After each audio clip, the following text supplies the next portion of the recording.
Get in the middle. Hello, everyone. Welcome to the Ascension Sessions. I'm your host, Cheri Arellano, and I am excited to be back. It has been a minute since I've been here with you guys on YouTube land and Facebook land. So thank you to all our subscribers and everyone who's watching. I appreciate you sticking with us and sticking with the show, even during our hiatus, which you guys are going to learn all about tonight. So welcome, welcome, welcome. Thank you to everyone who's here in the chat room. Please definitely say hello in the comments, and later we're going to have opportunities for questions. I'd like to say hello to Ashley, my beautiful guest who's with us tonight. Hello. Woo, woo. Thank you for being here, Ashley. Mm-hmm. It's great to have you back on the show. Ashley was on the show last August. Which is kind of like right before everything started happening for both of us. So this is kind of like a full circle kind of situation for us tonight. So I'm just going to say hello to a few people in the chat room. Hello, Anne from Issaquah, Washington. I'm sure I mispronounced that. Hello, Edward. It's awesome to have you in the chat room. Thank you for being here.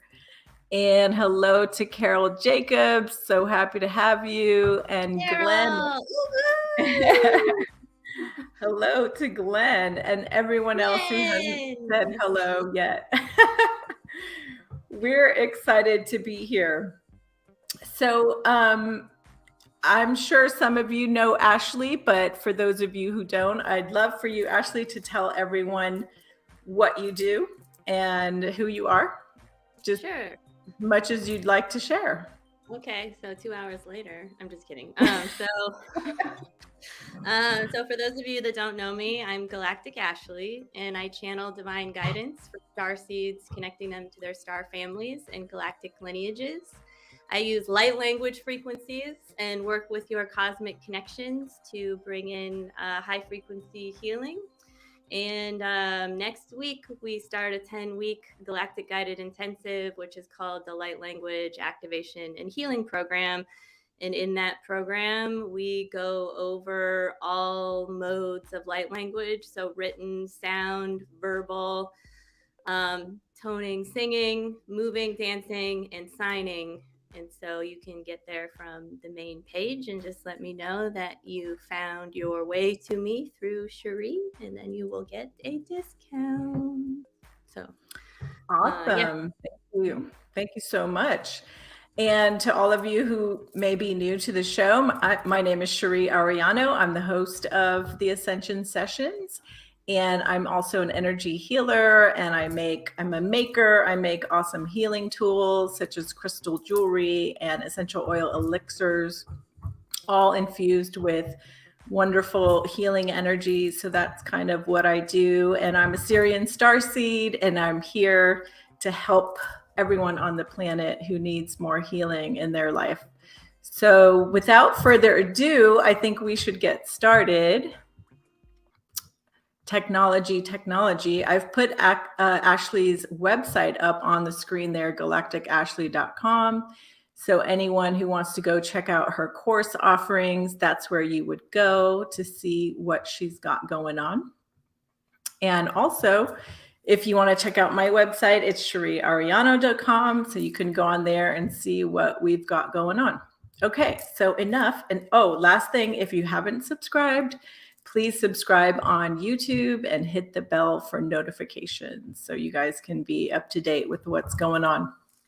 So hello to John. It's great to have you back in the chat room. It's been so long. Thank you so much for being here. And hello, Poppy Seed and Aaron, Twin Bear. What cool names we have in the chat room tonight. So Ashley, we're going to try to do this, you guys, very conversational style. For those of you who've been on the show before, you know that I normally do like an interview style show. But tonight we're just going to like keep it real and keep it authentic and try to share as much as possible with you. We felt it was important to kind of bring these topics up right now because, as light workers and as people who are here to serve and help other people, we've both noticed that kind of people that we would talk to or kind of have been going through it for the last few months. And Ashley and I in particular had a lot of parallels and a lot of things happening that started in August for both of us. And even though our experiences were totally different, there were some parallels. So I'd like to start with you, Ashley, and ask you to share a little bit about whatever you want to share. No, I guess my question for you would be, how did it start for you? And when did you realize, like, oh no, the shift hit the fan? Yeah, it is everywhere. So real quick, I just have to say this. You just said that Aaron Twin Bear was here, and I just have to say how much I love Aaron and Mo because they have the most amazing crystal. It's a business, right? But it's really their true soul's mission, and I just happen to have some crystal skulls that I got from them. This one was hand carved in Peru. So if you're ever interested in getting crystal skulls, you can find them on Facebook. You can also go to their website, which is Cosmic Earth Medicine. And so they're very much here for this shift. And so I get a lot of stuff from them that also helps me sort of transition through all these times. And I know that Mo has also been going through a lot of stuff too, which she's vocal about on Facebook. So I'm not like revealing anything that isn't known. Okay, so awesome. What's his website? Do you know it offhand? It's Cosmic Earth Medicine, and maybe they want to put it in there if they can. All right, I'll put it up on the screen for everyone. Okay. And we'll give a quick shout out to Cosmic Earth Medicine. Thank you for sharing, and thank you guys for being here. Because I really feel like we're all here to help each other. And I feel like if you are out there and you align with the phrase that comes through, which is basically to go first, because I think a lot of us might align with that. So it's like we kind of go through these transitions first, and then we're like, okay, you can do it. We did it. We're still technically still breathing. Some oxygen. Sometimes. Yes. Breath is important. Yeah. So how did it start? A couple of things. First, I just want to highlight that when we talk, there's going to be some overlaps and there's going to be some differences. And what I think is beautiful about the energy between us is that we have some slightly different beliefs around some certain topics, but it doesn't change the way that we don't love each other less because I'm like, oh, you don't align with that? What do you mean psychic attack, right? It doesn't matter because it's all about your lived experience. And we all draw in these experiences because we need them or they're a part of us. And I'm loosely saying like we need them, like we're calling them in, and we'll just leave it at that. It doesn't mean that you deserve to have a trauma occur to you. So I just want to separate like capital T trauma from that right now when we're talking about this stuff, even though trauma patterns might come up within you. So basically at the end of July, I'm going to try and timeline this pretty quickly, even though I'm not a time bound person at all. And part of my mission is actually to hold space outside of time.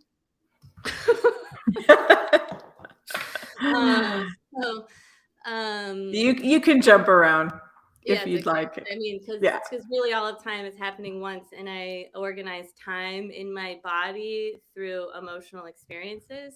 So I will do my best. But I do know the beginning of this is at the end of July, I had the idea. And when I say the idea, to me, we're always being, not always, oftentimes we are being given a call, or there's a clarion call, but we are the ones giving ourselves, we are offering ourselves a calling. And then we are also responding to ourselves. So it's a call and response, always like this infinity loop. That's what it feels like to me. So the end of July, I had this idea. I am going to ask the universe. There was a small visit from the Ouroboros dragons. Really quickly, they came in and they're like, look around you. And I was like, it was like 2 a.m., right? And I was outside. And they said, nothing will ever be the same again. And I was like, please don't burn my house down. But okay. And they were very much talking to me because a year earlier they kind of said that, but it was more of a collective. And I was like, yeah, I got it. So maybe like a week later, around July 23rd, I had this idea to, like, very clear. It wasn't just some random idea. So I took a few days and from the 23rd, sat with it, basically decided to say, please dissolve everything in my life that is preventing me from divine union. I am seeking intimacy with the divine, and dissolve everything that is creating resistance and preventing me from that experience. So I started it all. Dun, dun, dun. And I So you literally asked for it. It's Is basically what you're saying. It's time. Because I want to emanate unconditional love. I am here for soul alchemy. I am here as an ascension specialist, is how I see myself. I'm from another universe, and I go to other planets and I do this. So it's like, I know this. This is what I do. However, this is a pretty dense body. So it makes things challenging. And I also, during when the quote unquote dark night started, which was the day before Thanksgiving, I took in a chunk of the collective to process too, because that's also part of why I am here. And what I want to highlight is the differences here between Cheri and I, because she has a family with children, and I cannot imagine going through any of that with a family, because the dragons, I work with the dragon consciousness. They identify themselves as being across the threshold of creation. They basically held this container. I was literally taken outside of time.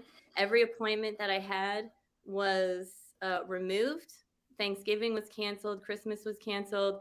My parents sort of dissolved into the background. And they told me specifically, nobody's going to call you. Nobody's going to reach out. You're going to be very alone. And that is the point. And I was like, okay. So that's a pretty clear message. Yeah, that's how it started. So I do know, and I am grateful that at least from on 8/15, I got a very clear transmission. My galactic family consciousness came in and said, we are here for the next embodiment point, for a point of resurrection. You are here to dissolve the first, it is to dissolve the first body, or no, you have to stay completely conscious during the first body dissolution. And that we are here for another embodiment point, a point of resurrection. There was this whole huge download about transfiguration and Yeshua and Mary. And I was like, well, that's strange. And I kind of ignored that part. They also said, you will no longer identify with the personality in the next 6 to 9 months as the divine infusion engulfs you. And I'm like, okay, right? But this is August. And the shift had not hit the fan yet. So I'm just like, yeah, sounds great. So you had no idea what was coming. Well, I mean, they like told me exactly what was coming, but it doesn't, like, you can agree to all of these things and it all makes sense, and then you're in it and you're like, holy smoke holes. Right. The reality of it, and then what you're thinking it might look like is often different. Well, I wasn't even worried about it, because at this point I'm like, oh, my banana plant is blooming. Everything is amazing. Like, there's a huge dimensional shift occurring at my house, and I'm melting into the ground. I was like literally dissolving, like down to my bones is what it felt like. And so things were like really awesome. And then all of a sudden they were not awesome. No. And when did that not awesome part kind of start for you? Was it Thanksgiving or right before Thanksgiving? Before Thanksgiving, my best friend told me some things and basically started dating someone. And there was a bunch of language that was used, which were these catalyst and trigger points that basically shifted everything. And there were, all I can say is that this person is somebody that we create, and we're from other universes and we work together. So there's like a very strong connection there. And so during this process, we were really close, but not like in like a couple form, if that makes sense. But it's like basically that was the trigger for separation. And so what I was healing during my dark night was what I call first source separation, and taking a huge chunk of that from the collective and doing it. So I was a little bit frustrated because I know there is no such thing as separation. Like, I remember the separation, I feel the separation, but I know it's an illusion. And so there was parts of me that was like, human, like, why are we so sad? It's been like a couple of days. Like, everything is okay. And you know, it was just like a process that lasted until the middle of February. And it was the most intense during from Thanksgiving until the beginning of January. Wow. And every single day for like 8 hours a day. And I know that when we spoke, like, a lot of my stuff that I endured was on the physical level, certainly on emotional and spiritual as well, but it presented as physical. And for you, a lot of it was emotional and spiritual and mental. Yeah, Do you want and to talk about? yeah, but I want you to talk about yours, because it was very physical and I find it really fascinating and also horrible too. So for me, basically, I was told to go to. So I went to. So these are people that I recommend, and you don't need to put the websites in, but I recommend. He's a shaman and does colonics. So if you're in the Pacific Northwest, you can go see Alec from Love Being, and Erica from the Yoni Yurt. She does like this Reiki Yoni healing, because womb healing is super important. I think she also sees men, which is new to me. And I find that fascinating because men also have wombs, right? It's the hara. It's also really important because to me, this is the area where you can get stuck in the old matrix, because that's where the dumping ground tends to be in both men and women. And you do not have to have had children for that. And then the other person is Scotty Smith from Wake Massage, and he does light language and actual physical body work, massage therapy. And so the beings did make me, right? They were like, I'm listening, right? So They highly recommended it. they highly recommend. It's highly beneficial. And I'm like, yes, to go to body workers. And I've never had to go to body workers before, but the subconscious is the physical body, right? So it's like I'm needing somebody else to help me, right? So a lot of this was about being witnessed by another human, and a lot of this was me being better with the human, if that makes sense.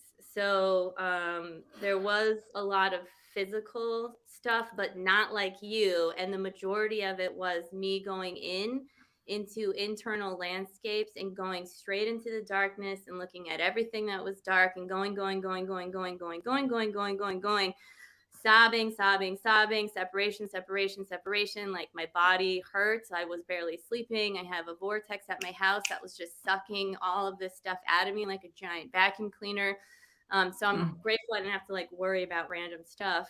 And then I eventually got to the point where the blackness was so pure, and I was like, yeah, we're in the void. And then and then in the void, everything is so pure black. It's the same as being in the pure white, right? So it's this beautiful space where it's clear and pure and clean. It's just black. You can't see anything. And the idea being that you realize, oh, I'm It's like It's like being in the eye of the hurricane. Mm-hmm. But there's Yeah. nothing hurricaning, right? Because a lot of the Right. healing was done on the way down. And then I had to like surface, kind of like how a diver has to come up so their head doesn't explode and they can breathe. So when I was resurfacing, it was slower. And then I was just sort of scanning everything to make sure I cleared everything out. So I want to hear about your Mount Shasta experience. That's the one.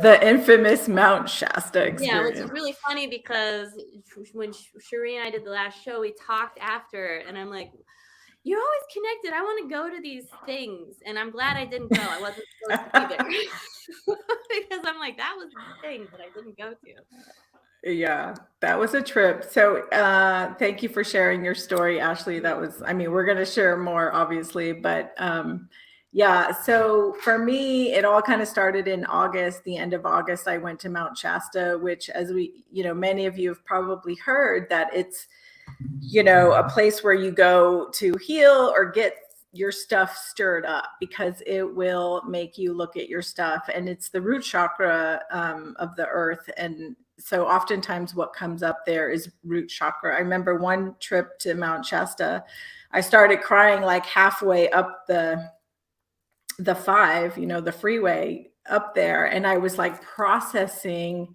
stuff in the car on the way there before I even got there. And I was like, what the hell's going on? And I'm like crying in the car, and it was all root chakra stuff. Security, safety, survival, all of it.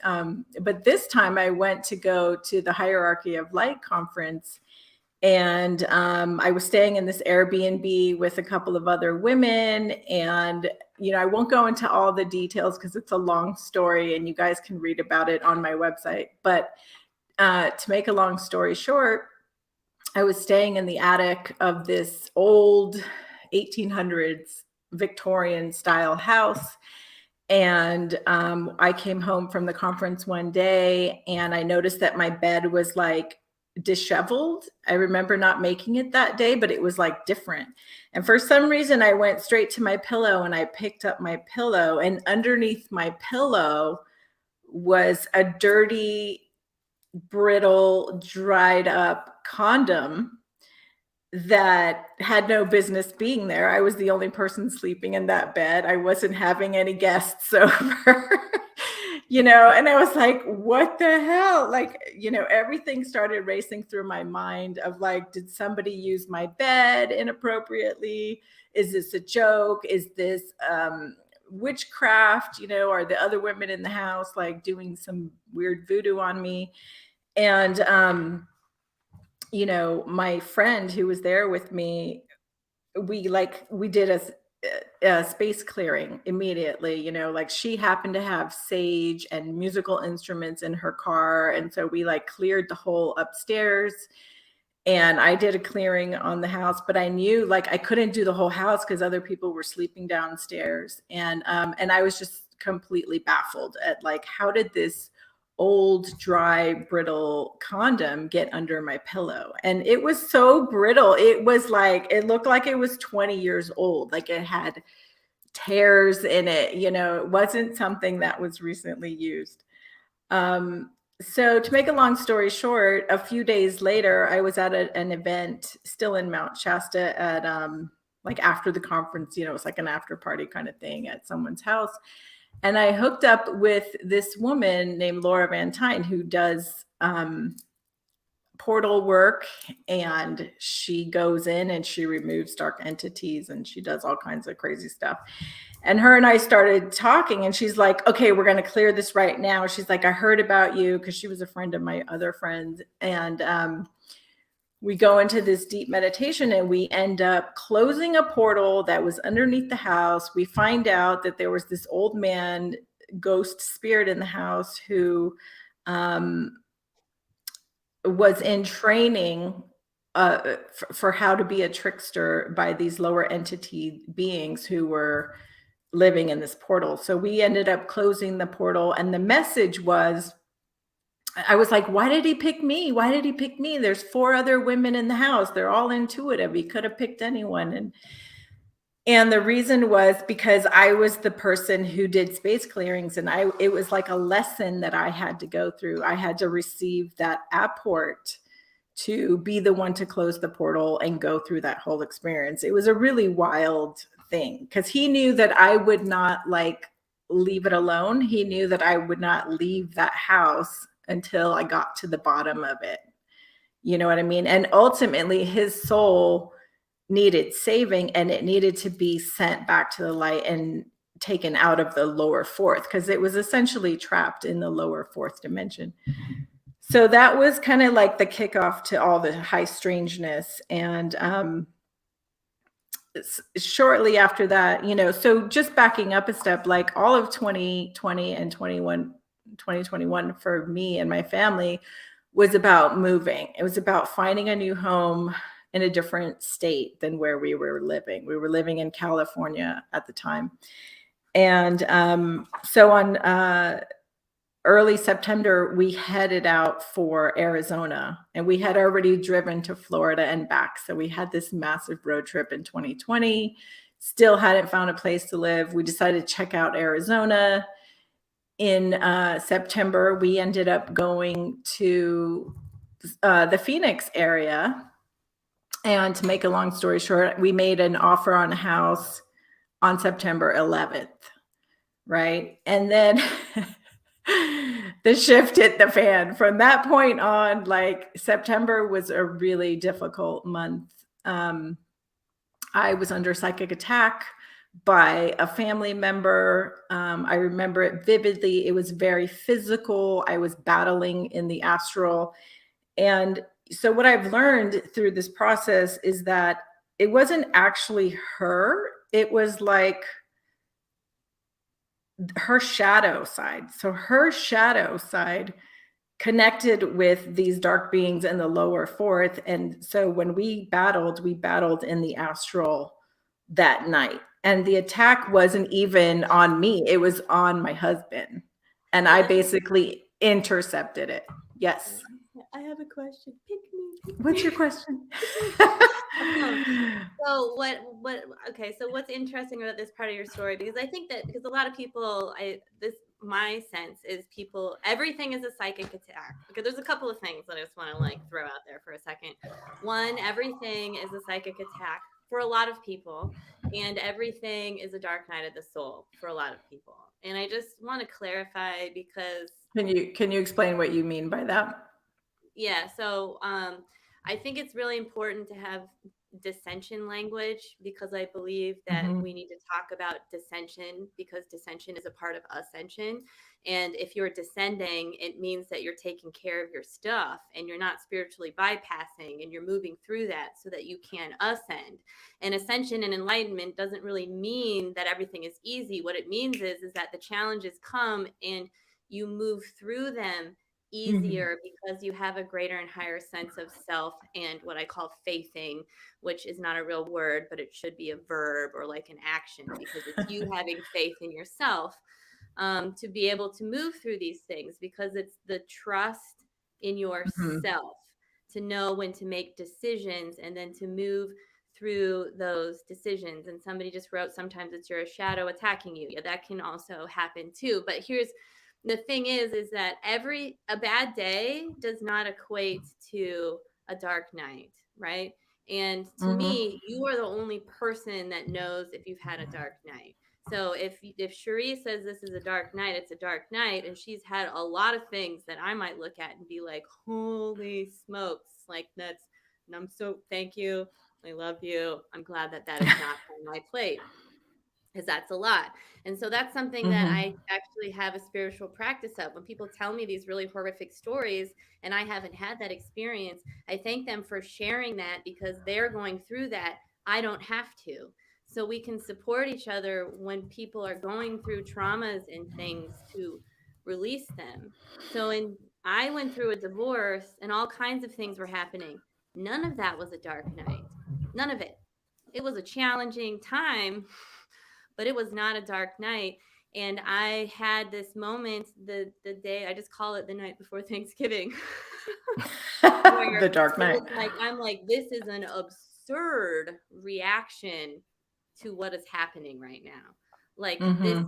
this is an insane amount of grief. This is just nuts. And then the next day, or not even the next day, it felt like hours. I don't know. All of a sudden I was like, this is a dark night. This is a dark night. That's what this is. Oh my goodness, right? And during this process, I'm like, I could kill myself. Like I see why people kill themselves, right? Like I would totally kill myself, but my house is a mess and Mahana's, my dog, is right here, so we can't really kill ourselves, right? But I mean, like that's how deep it goes. It's like into the depths of everything. And it is Mm-hmm. completely internal, even though all this external stuff can be going on. And some Right. people have them in smaller bits. Mine Mm-hmm. is very much aligned with who I am. It's like, we're going to take you out for 3 months and you're going to process 24/7. This is your job and you're not going to work. And I'm like, okay, can we support that later? But the whole point of this is like, I experienced something that I could have called a psychic attack. But what I want to talk about in Cheri's case is there was also a physical thing that was happening that was validating you. And so can you talk about the text Mm-hmm. messages? Because to me, there is kind of an attack that's happening. Yeah. Yeah, that's right. So thank you for clarifying. And I like what your point about dissension and ascension, because we have to go down in order to go up. And I think when you're on a spiritual path, you're going like this all the time. You know, you're like going up, then you're going down, and then you grow from that depth. You know, you go back up and you come out a better person, hopefully. Yeah, so the physical aspect of it was my husband was receiving a bunch of negative text messages from a family member. I'm talking like 80 in an hour. And he didn't reply to any of them because he was so distraught with what this person was saying. It was like text bullying. And I had gone to bed early that night because we had been on the road all day. We were driving back to California after we made an offer on this house. And I woke up the next morning. I think I must have had at least 10 hours of sleep. So I wasn't sleep deprived. But I woke up and I felt like I'd gotten hit by a Mack truck. I was lethargic. I had a headache. I had what felt like a dagger in my eye. I felt ungrounded, brain fog, like the whole nine, you know, and I didn't do anything the night before. So it was really intense. I just went to bed with my kids at like 9 o'clock. Mm-hmm. And we were like driving for hours, and I was just sitting in the front going, oh God, please make it stop. You know, it was like I didn't have the energy to even work on myself. Like normally I can like collect my thoughts and be like, okay, I'm a sovereign being, put up my bubble, clear, call in my guides, ask for divine surgery or healing or whatever it is I need. But I was so out of it. Like I couldn't do anything for myself. So I just kind of sat in the front seat and suffered through it until we got home. And the moment we got home, I like took a bath in Epsom salts. I immediately felt better. And then I did a whole like entity clearing ritual, both on he and and I felt like immediately better, back to myself, you know? So that was like the second like physical thing that had happened to me in a couple of weeks. And you said something that I wanted to comment on, but now I can't remember what it was. Well, if it comes back to you, let me know. But then, you know, so I recovered from that. And then 2 days later, or the next day or 2 days later, my lower back went out. And I recovered from that. And then it went out again. And then I recovered from that. And then I remember there were like intense like solar flares happening in September. And then that's when like my daughter had surgery. And you know, that's like a lot. As a mother, that's a lot of stress and worry, and like you're just giving, right? Before, during, and after. Mm-hmm. And because of COVID, only one parent could go in the hospital, so that was me. And At least they let you in. yeah, I Because know. my dad had a surgery and I couldn't go in. I mean, because you Yeah, can't in that's my hard. stepmom can't go in Yeah, either. yeah, that's So really I'm difficult. glad that they let you in. Yeah. Well, she's so little, I think that they make exceptions in those cases. But then that week, I remember like the solar flares taking me down, and like my husband was out of town, and I was supposed to be packing up our house to move because we got word the same day we were driving back to California that we got the house we had put the bid on. And I just had no energy. And I was like laying down for 3 days in bed. And that's not me. I'm like superwoman. I'm like, go, go, go, go, go. Like I've got kids, I've got a business, I've got this show, I've got like so much on my plate. And that was the beginning of the dark night for me. And the way I knew it was a dark night of the soul is because I literally felt like I was going down this tunnel and it was getting darker and darker and darker. And then I had this like extreme anxiety and panic in my body. And it was like I couldn't hold myself anymore. It was the weirdest thing. I've never experienced it. And it lasted for 3 days. So I know yours involved a lot more portals, and you had a lot of divine messages, and mine was like very physical, Well, but also but that's the spiritual thing, and like emotional. hold on, let's talk about this for a second. Because here's one of the okay, what we cannot do is, and I know that you're not doing this, but what we cannot do is we cannot compare, right? Because it's not a badge of honor. Yeah, Dark Knight's not a badge of honor. certainly. I don't even like dark night. Yeah. Been over 40 days. What about you? So, not a badge of honor. We're You're talking right. about it so that you can recognize it and be aware to not just throw it around like, oh, I lost my job, right? That's a big deal, and that's a trauma in a lot of people, especially because that can be a trauma pattern that runs through your life, especially if you have parents whose parents were in the depression, right? And these are all timelines that are kind of aligning with all of this stuff that's happening with the economy, right?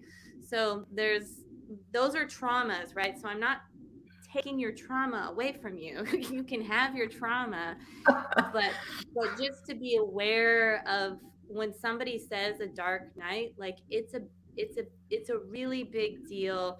And one of the key themes is extreme loneliness, right? I'm an Hmm. only child. I'm used to being alone. I'm an extrovert, but like I'm made for all of this. And I was so surprised at how hard it was, even with all of my awareness. So some people, because you can think of it as like what I term monks without a monastery, right? Like you are being asked to engage with the third, fourth, and fifth density, which are all sort of overlapping at the same time. You are a mother, and like you specifically are a mother, but the universal you, some people have to go to work. Like I'm blessed that I work for myself and that I live alone. And all of these things were so highly designed for me to be taken offline for basically 60 days, where 40 of them was like a full time job of like 8 hours a day, with a vortex that I birthed when I moved to this place. This place was created for me. It's here. So all of this was absolutely designed. Mine also is very time bound and it has a very specific purpose. And so all of this is like, but I'm not Cheri, right? I don't have a fan. Like I can't even imagine, right? I have Mahana. They lifted the dark night for like a second because she actually had a surgery, because she was being asked, do you want to stay and continue working here? Because she had an opportunity to peace out, right? Like to transition out of here. This was like her fifth surgery, and she was trying to dissolve timelines of cancer and body parts, because it's, to me, feels like this time, like relationship is coming up right now really big with these energies. And to me, the 2020 what are we, 2022 and 2023 are some of the bigger parts of this 2020 to 2025 like time area that we are sort of existing in. So reclamation of the body, relationship with the body, relationship with everything around you, not just twin flames, right? Or whatever. And it's also relationship with the earth. There's no new earth portals are opening if you're like, I own the world and I'm a raper and pillager, right? Like that's not happening. And the indigenous populations are holding the key codes anyway. So we need to be in a place of reciprocity in relationship and with our own bodies to transform through us. So this is very much an opportunity. And if you align with being a star seed and like going first, then this is your opportunity to move through this because the earth is supporting you. Your brain, if you kind of function a little bit differently, that's not in alignment with everyone else. But if you have dark nights that last 3 days where you can't breathe, then there might be another one that comes so that you have this like it'll keep coming because it's going to kind of fit in with your life sort of, but not. Mm-hmm. Well, it's funny because like, go ahead. Well, I was just going to say, like, one thing we talked about that we haven't talked about tonight yet is that, you know, when COVID hit at the beginning of 2020, my yoga teacher and a lot of people were saying like, oh, this is the time to go within because nobody could go to work. Nobody could go anywhere. We were all in quarantine and everybody was like, this is the time to go within and work on your inner child and work on all your stuff that you've been avoiding, you know, sit in meditation, right? I never did any of that stuff. I was working. I had just started Divine Light Quantum Healing. I was on a really good trajectory and I was like, I don't have time for that. I don't have time for myself, my inner child. So I kept pushing. I kept helping others. You know, I kept doing healing sessions, whatever. And all throughout 2021 as well. And then, you know, a big part of my life and my focus became about moving. So I was putting a lot of energy into where are we going to move to? And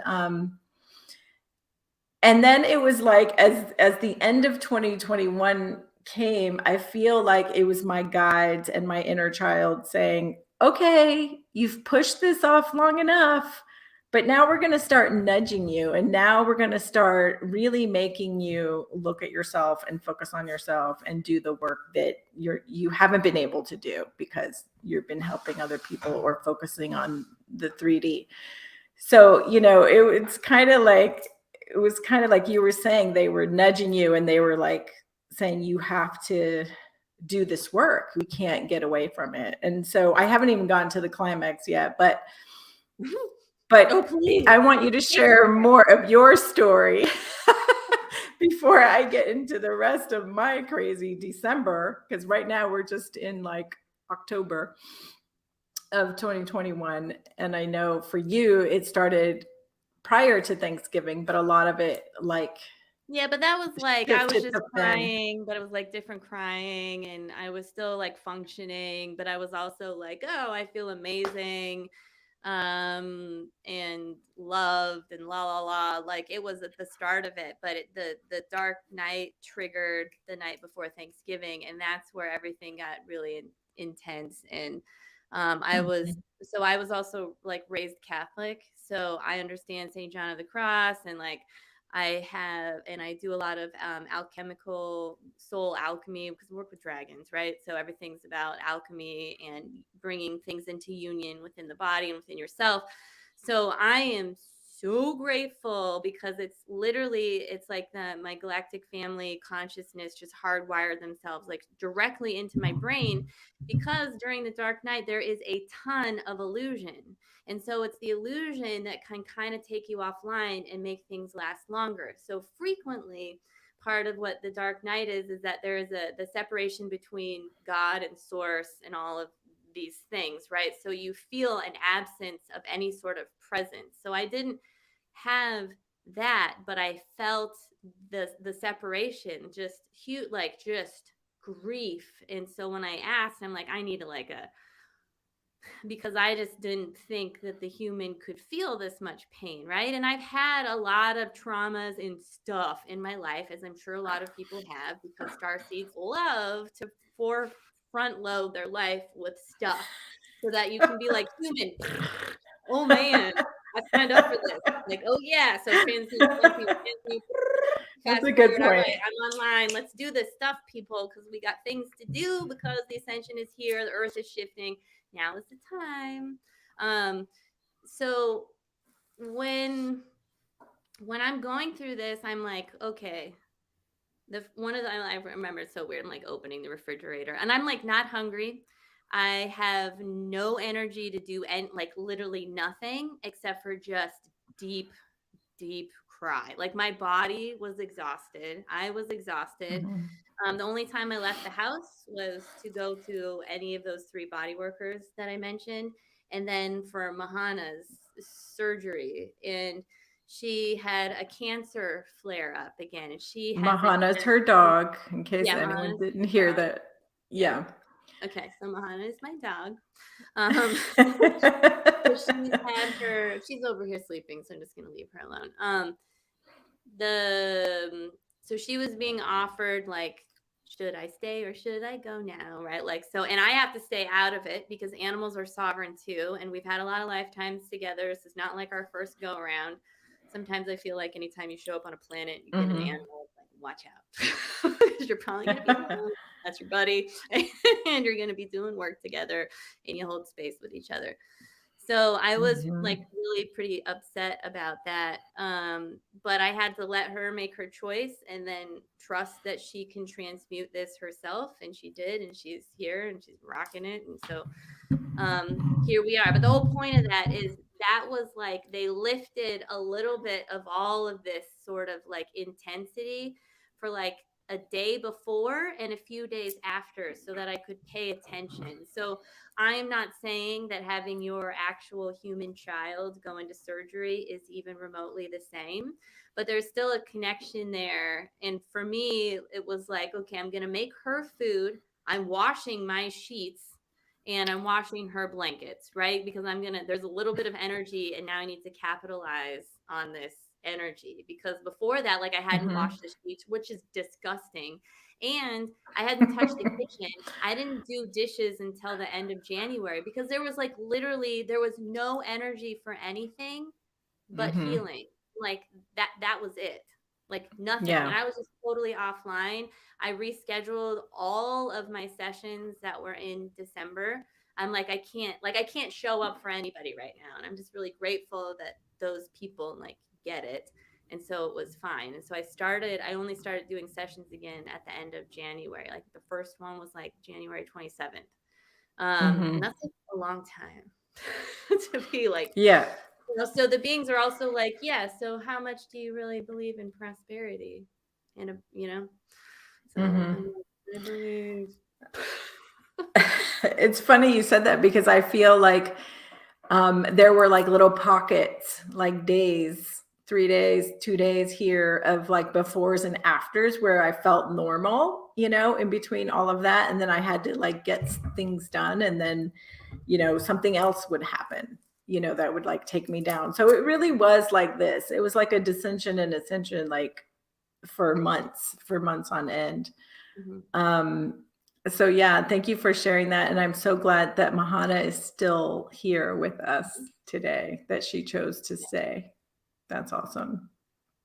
Yeah. And so what did, like, how many days would you say your dark night lasted? And when did you realize what it was? Like, did you get it like right on day one, or what, did it Yeah, take a I pretty minute? much got it right away because I was like, this is an absurd response to what is happening right now.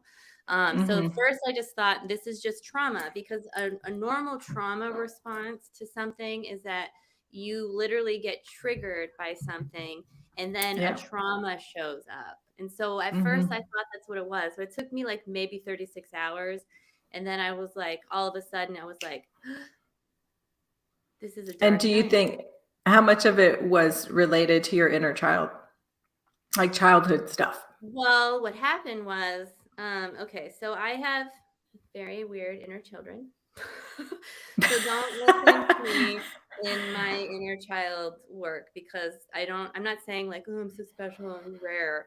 But the way that I was guided to heal my inner children is like not not normal. And I do some inner child work with people, and actually my best friend does a lot of inner child work with the masculine alchemy groups that he works in. And so it's interesting because I was watching him do like this inner child. So I was like learning through him, because it's like, right, if we work in a multi-dimensional realm through like a lot of dimensions, he can just talk a little bit about stuff. And it's like, I get to read the library. So I'm like in another dimension, just like reading all this information. And he's very good with like somatic work in the body.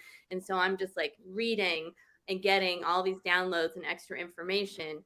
So it's like I was sort of front loading my dark night with all this extra information. But basically,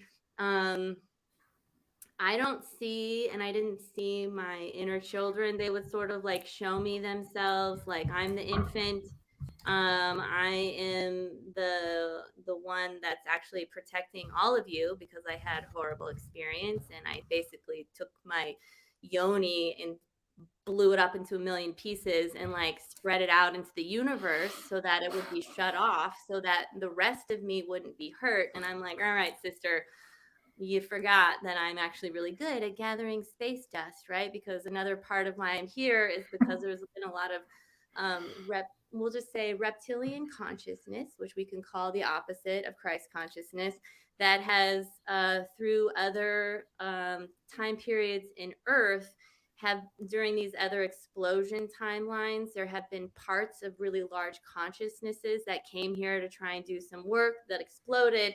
And then those particles have gone into these void spaces that exist within the planet. So I kind of go and I work with that. So she took part of us, like a body part of us, and I'm saying us, like all of the parts of the me that is here, and kind of spread them out. And I'm like, yeah, that doesn't work, because I can go get it all. And I'm like, here you go, have it back.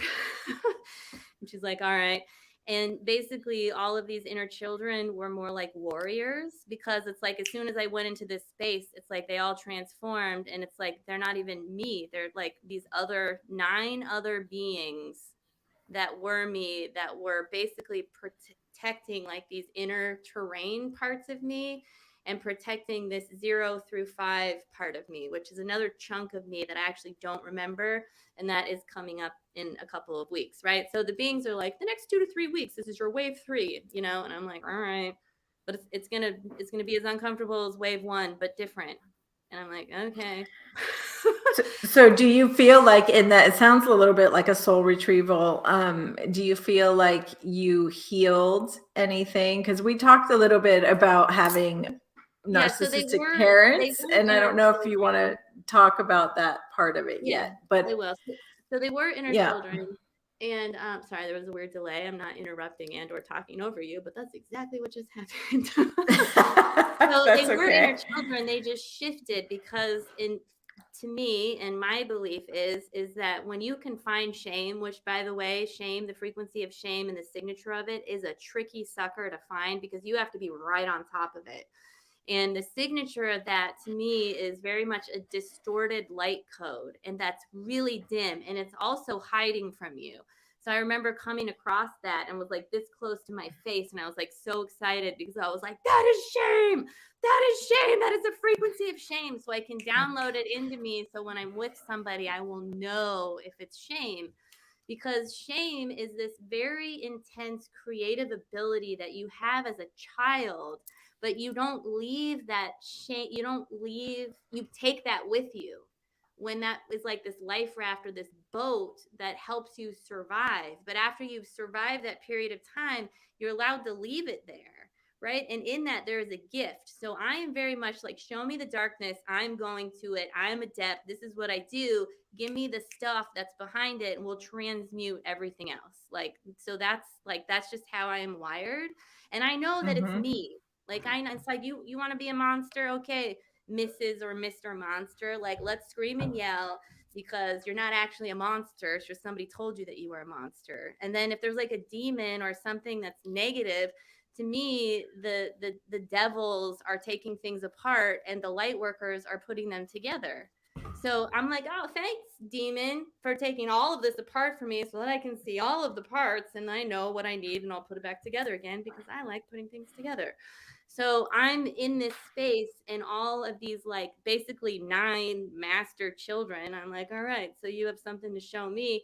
They didn't want me to heal them. Like, I went and I did the things and I was like, all right, you're from this age, you're from this age. They wanted to be. Did they have different voices or look different, or like how were you able to identify that you had 9 inner children that needed different healing, a different need? They had different needs, it sounds like. Yeah, but it wasn't like how a lot of the books and the psychology sort of tells you to do it. It's like I went in there and I'm like, you're the dark warrior. Because it was like they would shift and they would transmute into, so it would be like the 5-year-old or the 5-year-old that like maybe had a negative sexual experience that literally is the vigilante of the group and is trying to protect everyone by turning the yoni into space dust, right? So she's protecting everyone in that way. And I'm like, okay, so I heal you by going to collect the space dust, right? Because we need the yoni. Sorry, I'll have that back. Ashley, your yoni sounds like Lord of the Flies a little bit. Yeah. And there's a ringleader. Yeah, there is. So it's like we're gonna take this back because this is a reclamation of a body part, right? And then she's like the dark warrior. So she all of a sudden she has these huge wings. It's like the black swan or something, right? And super powerful, and they all have a dragon with them. So I'm like, okay. And basically, what I had to do with them is they were really pissed. They were like pissed at me. And I felt bad because they were like, you let yourself be vulnerable. Because when my best friend showed up, I'm like, oh my God, like my heart needs to explode all over you. I love you so much because we've been like, it just everything aligns, right? So I let myself be really vulnerable and they were pissed. They're like, why did you do that? And I'm like, I'm sorry, because it's like now I got us all hurt. So I just put us all back together because this is, I just know I don't, there is no like trick or anything. And they wanted to go in the vortex. They were like, we don't want to be coddled. We don't want to be taken care of. We're going into the vortex in the void. And then I felt when they were healing and then they healed themselves. And then this 9-headed dragon being came in and it was actually all masculine energy to support this feminine frequency dragon called the Triforce, right? And these are all 12 parts of me. In a nutshell. Like none of this makes any sense, right? So this is like the wholeness of the functioning, and they call themselves, and actually for those of you that went to there was what I consider to be a pretty powerful transmission, because I've actually gone back to listen to it a few times. On 11/11, I think they said we are the 12, we are the divine 12 or something, and that was them, and they are me, but I hadn't healed them all yet. So I mean, this is what I love about time. It doesn't exist. Right? So it was like I'm already interacting with this healed version of myself. I just hadn't gone into that yet because that was November 11th. So how long did that? So it sounds like you did a lot of this healing on your own. You didn't have a mentor or anyone to kind of it was just me guide like you. running energy. And like when I say the beings were hardwired into my head, it was like, we're going to do this. And I'm running energy into my womb space because to me, every time I went in to do any of the work, I entered through my womb, which to me is the portal, is a multidimensional portal. And so I'm going there, I'm cleaning house, I'm making space.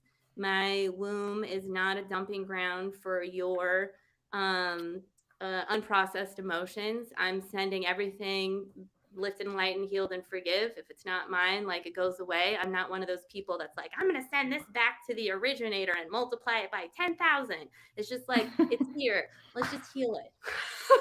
I don't need to like, I'm not trying to fight anybody or anything, but I'm just going to go and I'm going to do the work and I got stuff to do. I don't have time to be messing around. So, just all of it was me. And it's like, except for the healers, like, cause I still did go to these physical people Body to like, workers. Yeah. yeah, to like, which was great because it was very validating. So basically, once a month, Mm-hmm. I would go to the three, to Alex, Scotty, and Erica, Mm-hmm. Awesome. and which was great because they would So see something and it would sort of validate like hundreds of hours of stuff that I did. Because I mean, it was a lot. It was like, it was a full-time job. yeah, I mean, it sounds like you were basically in, like meditation, but like inner work all the time, like Yeah, like 24/7. 8 hours, Yeah. like, at a time, and there would be, like, some, and I recorded all of it too, because there would be a massive amount of messages and downloads that would come in, and there would be parts of me that would come out that would be like, "I don't understand why this is happening," like, the human parts, like, "Can you explain why is he Mm-hmm. doing this? Why is this happening? What is going on?" And so a lot of what happens, so this will ping off of what you were talking about with the psychic attack, is nothing ever comes into this house, into my space. And also, I was unhooked from the grid, and I was in a non-grid, like literally I was unhooked from everything. So I knew that everything was mine. So I didn't have to like Mm-hmm. worry about stuff. But there was multiple times where I could have like spun out and made things that were not what they were, right? So one of them, and I'm not going to get into the details of it because I feel it's important to protect the people that were involved, but there was an energy that came into my house that was excruciatingly painful. And I was like, what was that? What was that? Grief, grief, cry, cry. And the beings were like, that was a shadow part of her. And you need to send her unconditional love. And I'm just like, I don't know if I can do that very clearly right now. So then I generate the love by thinking of my friend, sending it to him first, and then over to this other person. And then also asking the beings, you got to clean that up because there's no way that that's pure. Like, please help. But remember when we But went it was back, a shadow aspect of yeah, it was yourself. a shadow aspect of Mm-hmm. her, because when you're, the thing is, and this is what's really important, right? Because immediately they said, you know how this works. When you feel powerful, when you have a thought form, and in that moment you send that thought to somebody, this is what thoughts do. I mean, the power of thoughts, they don't just disappear into the ether. They stay in the morphic field, right? So Yeah. a lot of times, like when I was going through my divorce and stuff, there was times where I just like, I needed to vent, and I needed to not say nice things. And so I would be like, can I please have the cosmic garbage disposal so I can just cuss and curse? Like, I don't want any of this energy to go to my ex-husband because I really don't want to hurt him, but I have to vent. So I'm like, cosmic garbage disposal, and then blah, blah, blah, blah, blah, effing blah, blah, blah. I can't even believe what the hell. Blah, blah, blah, blah, blah. And then I'm like, okay, we can close that up. I feel better now. Moving Mm-hmm. it along. So that's, Responsible cursing. yeah. So like, I think these are things to like pay attention to. So that came into Mm-hmm. my house. But I know from past experience that the dragons let that in because they're teaching me something. So, in that experience, they're like, now you need to give love, and she's not conscious of it. And it's a very powerful thought form.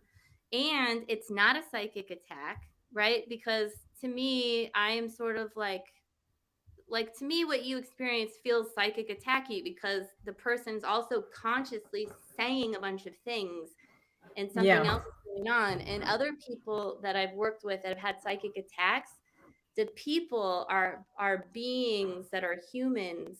Like, I could do a psychic attack on someone because I would be conscious of it. I would like harness my power, and I would do something that is completely so out of alignment for me. But like, consciously attacking someone psychically is what a psychic attack is to me. And Yeah. so this is like, she wasn't conscious of it. So it's okay. And it was let in Mm-hmm. here, and they were like, you now need to send it love, because what did I ask for? Uh I want to emanate unconditional love. And so they were taking me through this whole dark night, extreme spiritual integrity, like fine tooth combing spiritual integrity. So after that experience, I was in the shower, which everybody jokes is like the galactic phone booth, because as soon as I get in there, it's like conversations. Right. I'm having these thoughts and I'm really upset that I'm having these thoughts. And one of the things that I was like, I don't want to think about this person. Why am I thinking about this person? I'm getting really mad at myself. And all of a sudden, Galactic Family Consciousness comes in and says, are those really your thoughts? And I was like, what do you mean? They're like, are they your thoughts? And I like stopped for a second. I tuned in. I was like, no. So the energy was back, but it wasn't like the wall of pain. It was lighter. Like, well, it was still horrible and I was still crying, right? But it wasn't like just a full-on wall of pain. And so they're like, again, wounded energy, shadow part of her, not aware, send it unconditional love. Okay. And Wow, this, it's so fascinating, like how you had to deal with all of your shadow work literally on your own. It was like you were your own mirror for however long, 2 months throughout yeah, that process. yeah. Yeah.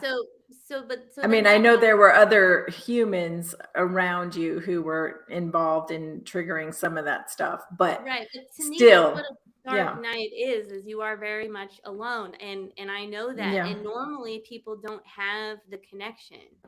And so I am Mhm. just like, and I really feel that the reason why I had the connection is because I signed up to take a huge chunk of the collective and they didn't want me to uh um get distracted, like, because this is very time bound, so I needed to like move through it.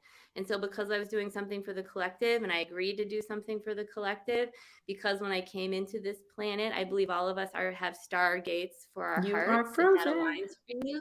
So I feel like I have a stargate here, and like when I came into this planet, it's like extra beefed up to be able to handle this stuff.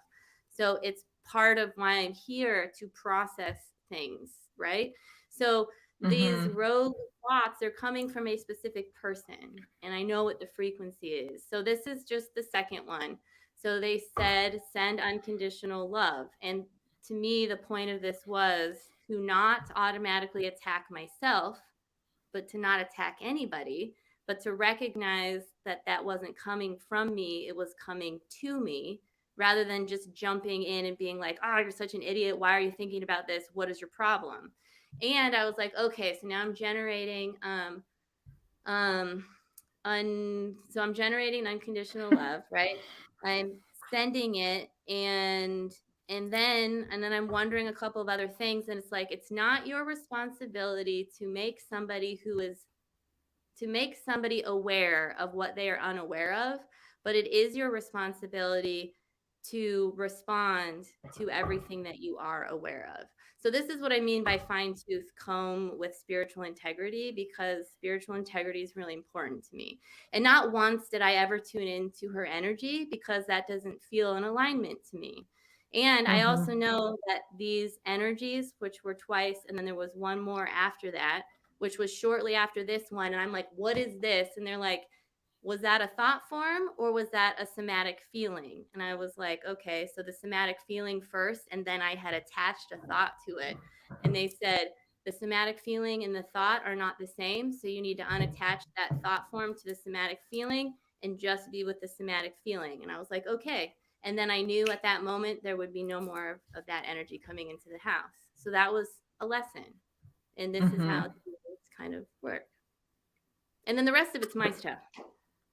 Yeah, that is really specific fine tooth combing, as you said. And all I have Wow. to do is think about the mother whose son is murdered, and she adopts the murderer because she can see the bigger picture, is that this other child who murdered her child, um, it's a fault of the institution and of society. So she's not even blaming the murderer, and instead she unconditionally loves him, brings him in, and that changed his entire life. So that's what I remember. I can send this person who I don't really even know but that doesn't like me some love, because this is like in the kiddie pool of the unconditional love pool, right? Like in the bigger picture, Mhm. it's still unconditional love and it's still a lesson, but we can be Yeah. squished. So believe it or not, it's already 8:12, and we Okay. have a question in the chat room for you. And I want to give people a little bit of space and time to ask questions if you guys have any questions about And Cheri, these topics.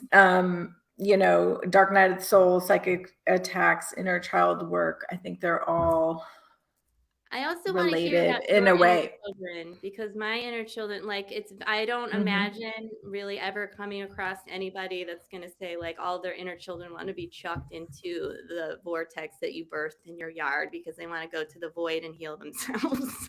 Right. So because I think that I want to hear more about your inner child work because it's really important. And I think inner children work is super important, but I also believe it needs to be integrated. And what I've noticed, not in you, but out there, is that people get caught up in sort of creating an attachment to the inner children that they're working with and not allowing them to integrate. And when you don't allow them to integrate, you're missing out on the warrior and the power and the gifts that they have to offer. It's like you've done all of the hard work, and it's like now you got to let them go and integrate them, and it's going to feel like they're not there. They're just in you.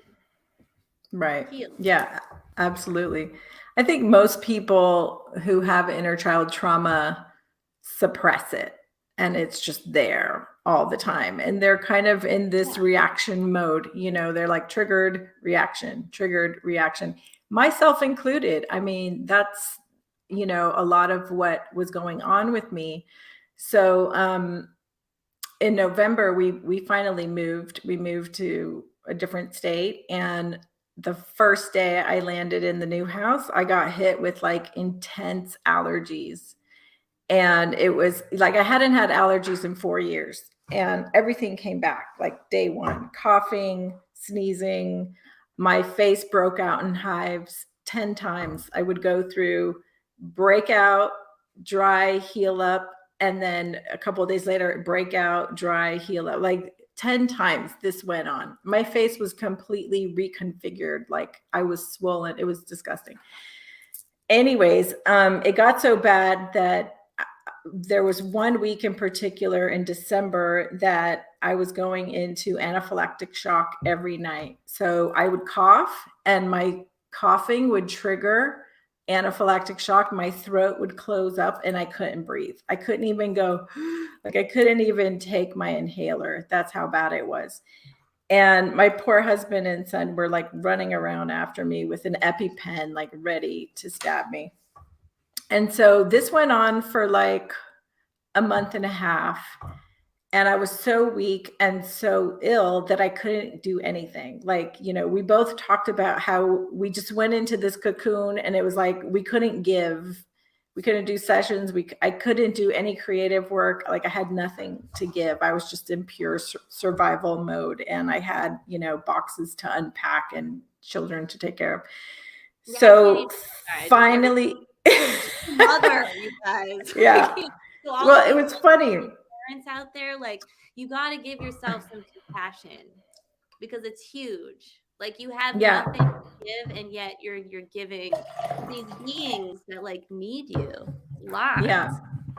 And so I felt like the message was Arizona, which is where I moved. It was like, okay, you want to live in Arizona?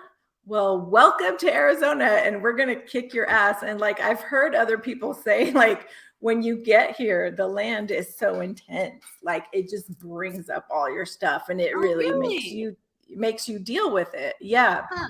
And so it was like, you know, it was just like transmutation. Like I'm just like dealing with all this stuff coming up. And I felt like, you know, my dissension was like at its peak, which was down, right? Like I felt really negative. I was sick. I was unhappy. I couldn't do what I love to do, which was create and help people and, you know, all the stuff that I had been doing. And so I was like, okay, this is the bottom. I got to get help. And the message I heard from my guides was like, you can't put it off anymore. You got to do your inner child work, because in 2020, when COVID hit and everybody was like, oh, go inside, this is a great time to work on yourself, I never did any of that stuff. So my inner child was screaming, my inner child was screaming like, okay, what about me? And I was noticing that I was getting triggered a lot by my kids. Like, I was already not feeling well, but then like it just felt like everything was triggering me, and it was like mirror, mirror, mirror. Like my kids were like my mirror, like everything was reflecting. Yeah. And so that's the beauty of kids, right? Is like when you're alone, you're your own mirror. But when you have kids, they're your mirror, it's really interesting. And so I remember just being like, oh my God, I got to do something. I can't just stay in this space because I'm going to die or something's going to happen. And so I decided, this was like now mid-December, I decided like, I'm going to go get acupuncture. I'm going to pull the carpets out of my house. I'm going to buy air diffusers. I'm going to do everything I can on the physical to deal with these allergies. But I've also got to address the spiritual and the emotional, because I knew that I was being hit from every level. It was physical, spiritual, emotional, astral, it was everything. And so I finally started working with someone named Edward, who does a lot of inner child work. And it was like baby steps. And when we started working together, I was a mess. I would just like cry all the time. And, we really like started digging deep, and it's been 4 months now. And he's taught me a lot of tools on how to deal with the inner child. I went down, I found them or her, I found what she wanted to say that wasn't being said.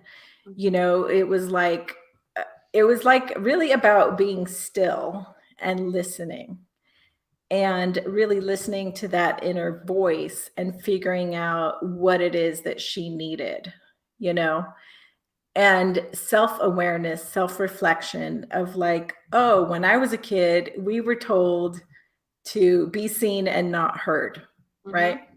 That was a generational thing.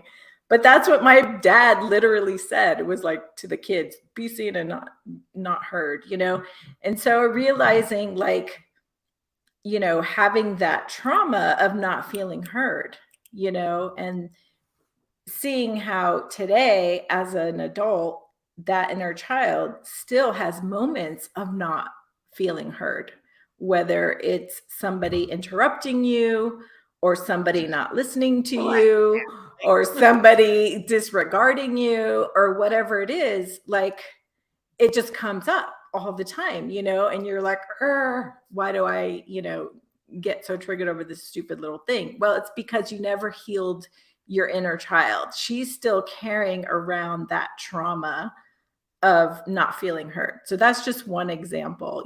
There were many things like that I uncovered about myself in that work, and tools that I learned. Another thing, so you guys, I'm so glad that you guys are all here with us, because another thing that was really big for me was vulnerability. And you touched on that earlier. And like, I had a really hard time being vulnerable, especially in any kind of like public eye. So this interview, this video, this talk tonight is really like kind of a coming out for me, because I don't normally share about my own personal stuff, because being vulnerable was something that was really difficult for me. And it has to do with trust. It has to do with judgments. It has to do with so many things. And, I learned how to be vulnerable first and foremost with my husband and my kids. Like,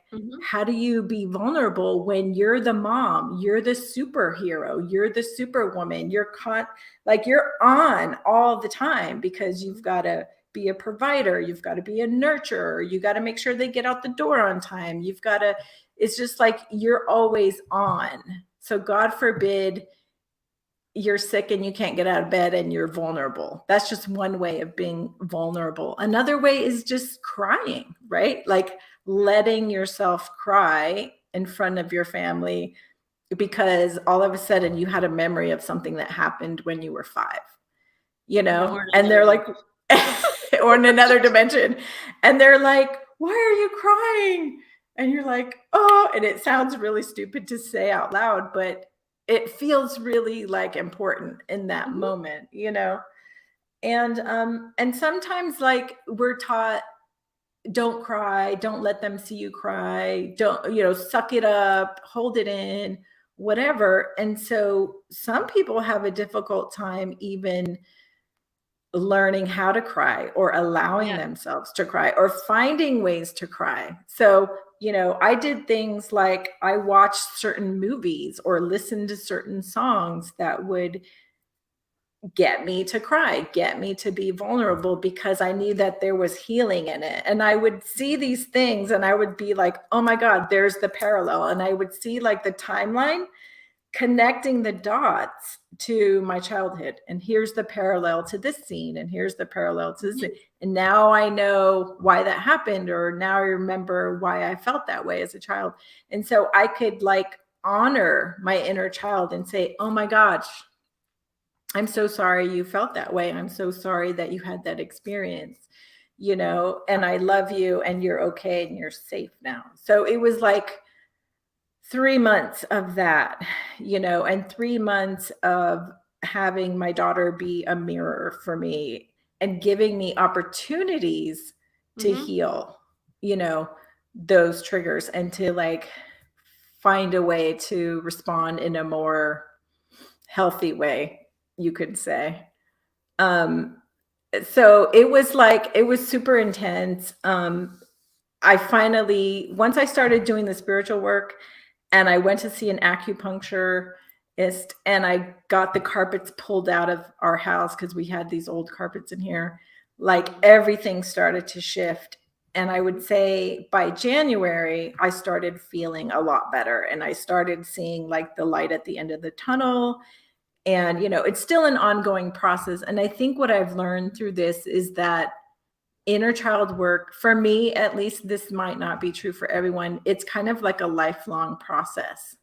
You know, I don't know that it ever ends. You know, maybe when I'm like 90 on my deathbed or 120, I'll feel like Or I've healed 250, we everything. just love Or transitioning to 250, yeah, timeline where we're like, exactly. "Wait a minute, the body doesn't die at 90." I We don't know can about go you, we can but go to those Ashley, I'm planes. gonna live to 120. We can go to those planes where we choose to transition. Exactly. So yeah, it was like it was it's just been like a wild journey and I'm so grateful to my family and I'm so grateful to my teacher and I'm so grateful to like everyone who's like held space because it's an intense time, you know, and I felt bad like not being able to help people or, you know, run my business or whatever, but it was like I had to put myself first for, you know, all these months, and that was not ever something that I did, you know, and even in that space I still had to remind myself to put myself first, you That's a know, huge that's a and feminine like wound too. someone had to tell me like go do some nurturing, go get a massage, go get your hair done, go get it, you know, go sit in a spa or whatever. It was like I was in such survival mode for Mhm. that whole, like from I would say November to January, that I was like, oh yeah, I haven't even done any self-care, you know, because you're just like, wah, you know, so it was a really intense time. So it looks like we've got some questions and comments in the chat room. Uh, Glenn says, grew up in Arizona in high school when all my friends seemed to have abandoned me. That ever blue and sunny sky turned black. The dark day started the night. Yeah, Aw, Arizona is kind of like yeah. that.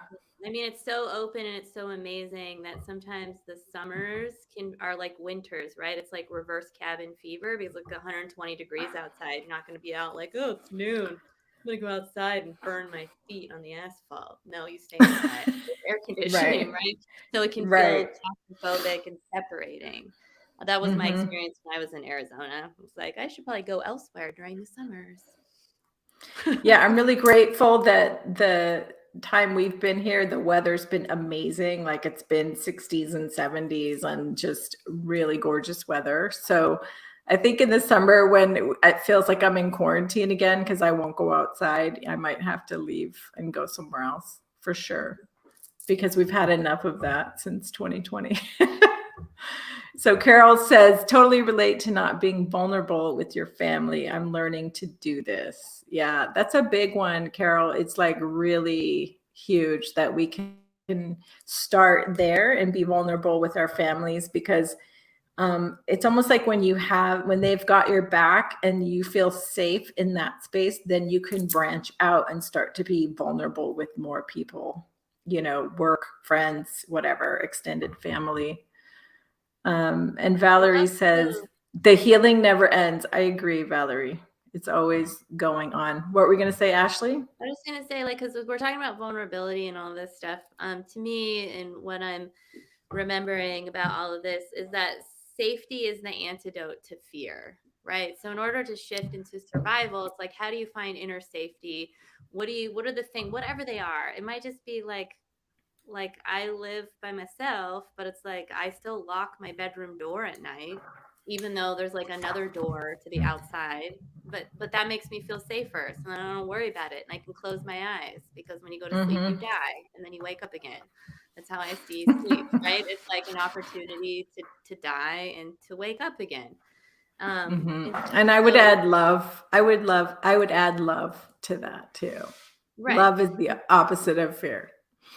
Yeah. So, and I mean, because unconditional love is the universal solvent, right? So, but sometimes if you can't get to that, they also say unconditional self-regulation through unconditional love, right? But there's a lot of steps to get you to that sort of need to happen. So sometimes we have to start with the small steps of prioritizing ourselves first. So that actually came up in my dark night. I was like, why I don't feel prioritized? Like, why is he not prioritizing me? And of course, this is how I function, right? So the beings came in immediately and they're like, you don't prioritize yourself. How would you expect somebody else to prioritize you? You're right. Like, okay, so now I need to prioritize myself. So which means like saying no to a lot of things, because when we say no to things, we're also saying yes to ourselves. So this, like a lot of these, and a lot of this is about relationship. All of it's about relationship. Everything is about relationship with ourselves, relationship with our body, relationship with energy, relationship with our friends, relationship with our family. Where's the reciprocity in it? And it's okay if you don't have to be open and super vulnerable all the time, but it's really beneficial to know who and where you can be vulnerable. And it's okay to know where you can't be, because you don't need, because if you keep continually placing yourself in harmful situations, and I mean like the kind that you have control over.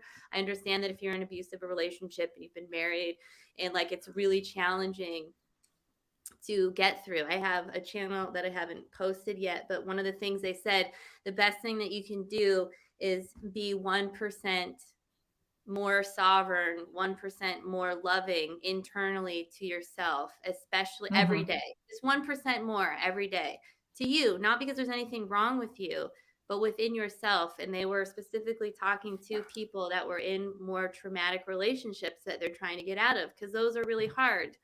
Because it's like, where's my sovereignty if I'm in a relationship where I have no sovereignty?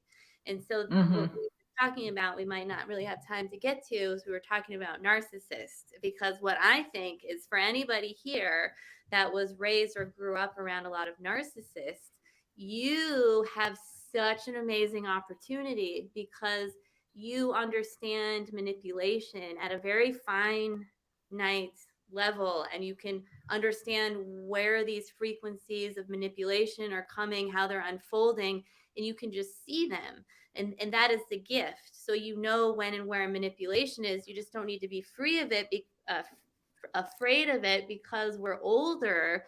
And when you do like a lot of this inner children work, like Cheri's been doing, where she's like, oh, I need to be heard, I need to be seen, but I'm afraid to be heard and seen, because when I was heard and seen before, I was upset, or I was ridiculed. I was told that I was too sensitive, or to shut up, or that my voice doesn't matter, because I experienced a lot of that. Like shut up, be quiet, you're too much. Why do you sound like that? Your voice is terrible. You should never sing, blah, blah, blah, blah, blah, blah. Like all of these voice things, right?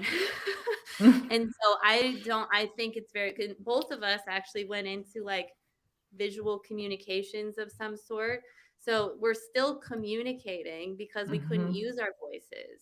And to me, I am very clear that as a channel, like it was imperative for me to have a gateway that I needed to move through because I appreciate the voice and I understand the power of the voice. And I'm never taking that away from anybody because it's the most disempowering thing to do to somebody is to take their voice away from them. You want to amplify it and empower people to use their voice, but also understand that the voice and listening, that these are the same like chakra system and they work together. So deep listening is just as important about speaking. And when you do the inner child work, you are able to release the need to be heard so that you can truly be heard, because then it no longer becomes about you. And then you can bring through these energies that are necessary for the moment that they're needed. And that's the beautiful thing. Yes.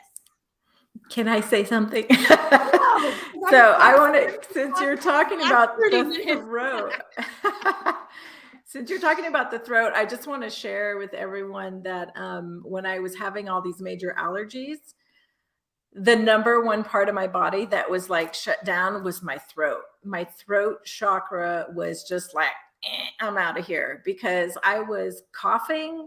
I had this like constant phlegm. This is really gross, phlegm in my throat. And so every time I would try to talk, I would have to go, I was like constantly clearing my throat, you know?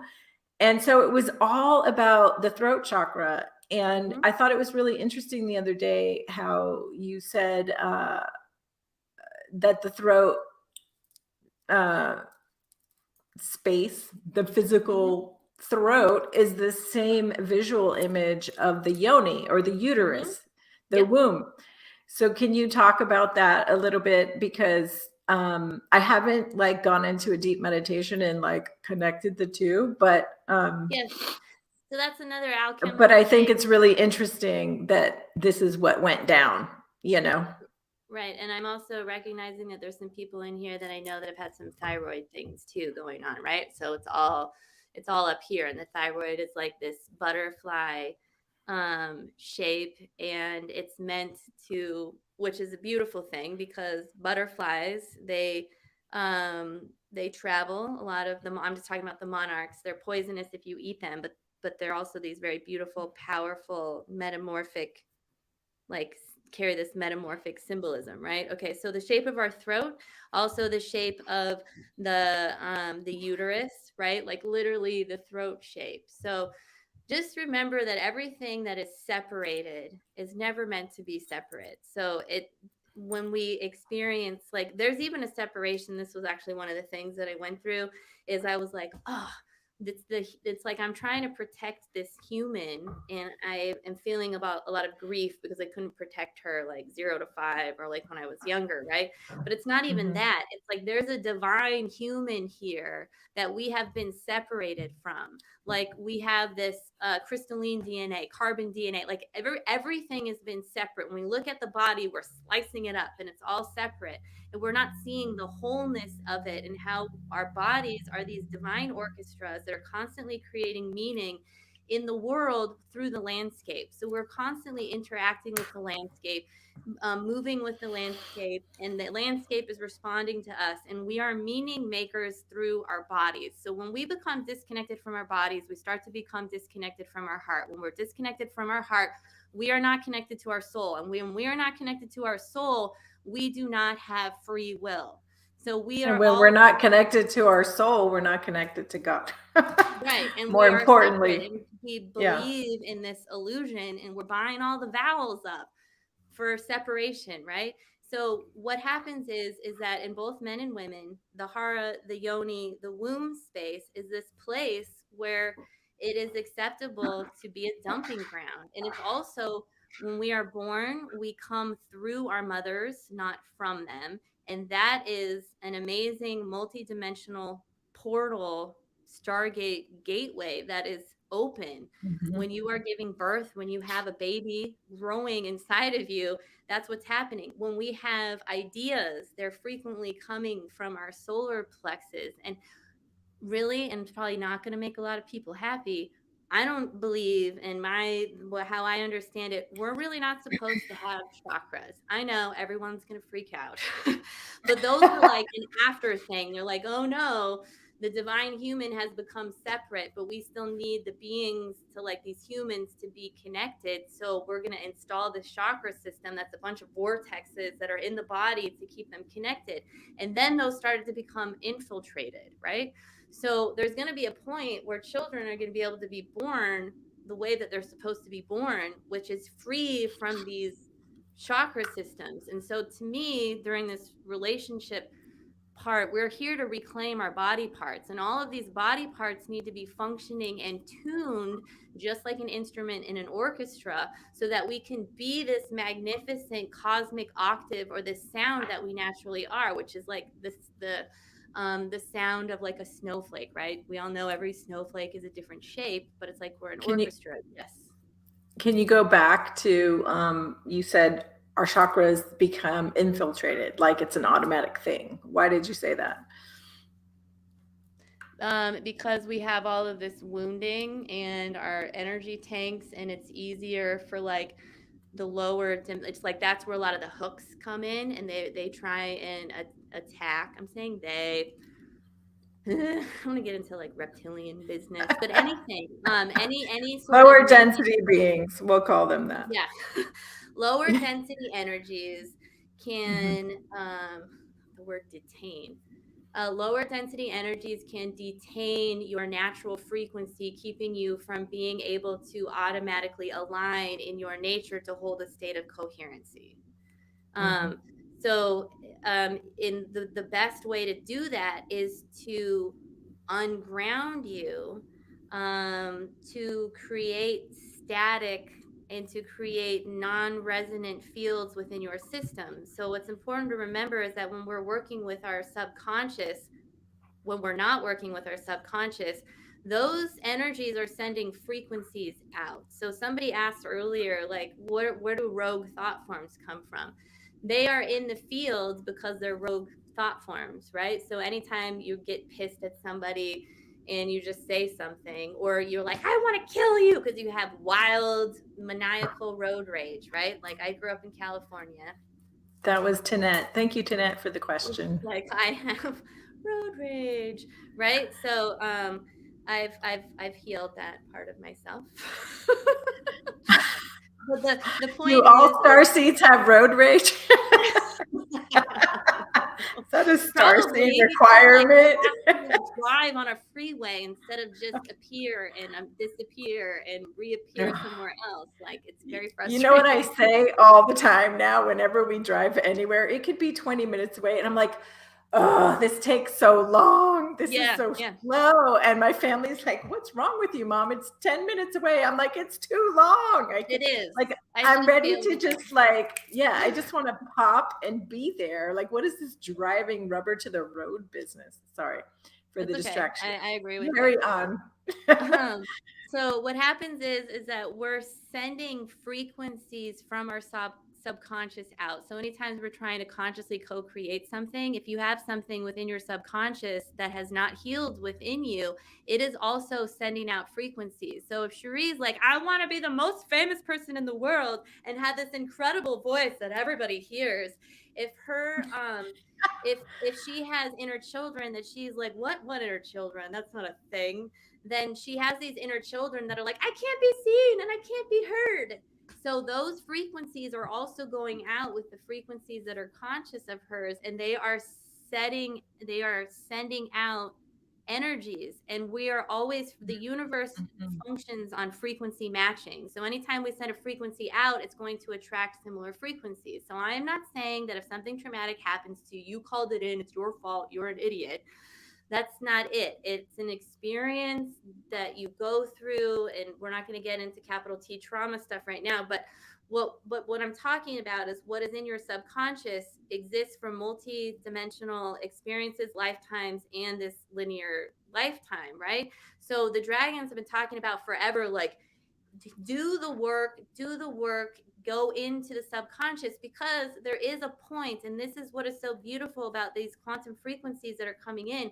There is a point where you will accrete enough light that stuff will start dissolving. And what is being offered to us right now between this 2020 and 2025 quantum shift timeline is this massive amount of energy that's coming from the sun that the earth is shifting too. And she has been waiting and waiting and waiting, because if she shifts any faster, she burns us all up. And she loves us, so she's like slowing her roll down. And it's like, now it's time. And it's like, children, move it along, or not. Like there's like, there's nothing left for her to do, but she's also got to go. And there's been a lot of shifts that are happening, and it's just so important that we don't judge each other. So unless, I mean, there's no judging, right? Because I'm not a huge fan of our AI timelines, but I understand why people choose those timelines, because you also have to remember that there are people that are here at this time for a reason. And there's a lot of people that are healing galactic wars through this embodiment. And so if I see somebody and they have some Orion lineage in them, they might definitely be choosing artificial timelines. I'm not supposed to be like, oh God, I can't believe you're doing that, right? Because there's multiple paths to ascension. There's never just one answer or one way of going. And we all have ways that align with us. And I have a very specific, narrow, skinny path, and there's only one way that I align, but I am clear that we are all different, and that we are really here to celebrate the differences and honor them, instead of trying to spend so much time finding what we have in common. Who cares? Oh, I lived in Arizona too. Look at what we have in common. How about I notice that, like, all of these other amazing things about Cheri that I don't necessarily have or don't necessarily do, so that we can amplify that, because we're here to amplify our differences. We don't try and make the heart the liver, because that doesn't do any good. The liver needs to be the liver and be like a beefed up, amazing liver that's like clear and clean, that can bring energies in, right? Because our nervous system and our body parts are supposed to be transmuting and bringing in the energies into our body, not these vortex things that are hooked into grid systems. I want to just comment on something you said earlier, and that's that our voice that emits a certain sound or frequency or words can be different than the emotion or frequency that we're emitting. So we could be saying, I want to go to Disney World. I really want to go to Disney World.